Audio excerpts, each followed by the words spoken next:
So let's take a look at Flying.x, the 48-hour auction that ran for, let's find out. So the auction began on September 27 at 9 a.m. ET or 1 p.m. UTC, and was officially supposed to run until September 29th at 9 a.m. ET or 1 p.m. UTC. So it did run for a full 48 hours. And at the end of that time, multiple screen recordings taken at the time show that after 48 hours, there was clearly a highest bidder, a user by the name Seds. And the Rarible interface at the time shows waiting for owner to accept, this being Unstoppable Domains. The interface, by the way, the current interface on Rarible today looks very different. Perhaps Rarible can clarify why. I don't have any idea. So regardless, about 6 hours later, Sandy Carter, the COO of Unstoppable, then posts a tweet congratulating all the winners of the auction and mentions that Flying.x has been postponed. Now, how does something get postponed after it's been concluded? No idea. Absolutely no idea.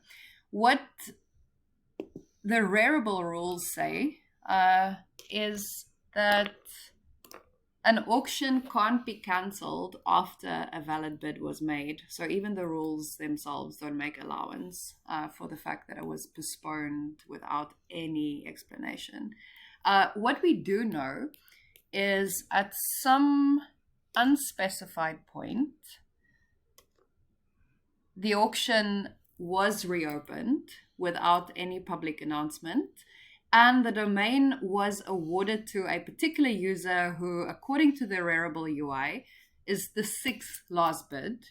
And then incidentally, from the time that the auction started on the 27th of September, it actually took, if you look at the data here, it actually took 82 hours and 43 minutes until the actual close of the auction. Now, this is a very strange thing for a 48-hour auction to run for just about 83 hours. So here we have some questions to recap with regard to Flying.x.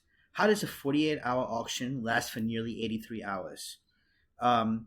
Why was the auction postponed after it had already been concluded, after the 48-hour point had been reached? How is it that user Seds, who was the highest bidder at the official closing time, as per screen recordings, just waiting for Unstoppable Domains to transfer the domain, is not the owner of the domain? How is that the case? While we're at it, why does Rarible's data look very different today than it did on the day the auction was originally supposed to end? Why was the auction only concluded 1.5 days later and then given to a different owner who is not the highest bidder at the 48-hour mark? So if any of this makes sense to anybody watching, we invite you to play detective. Dig into the data and tweet us your theories. We are as curious as you are.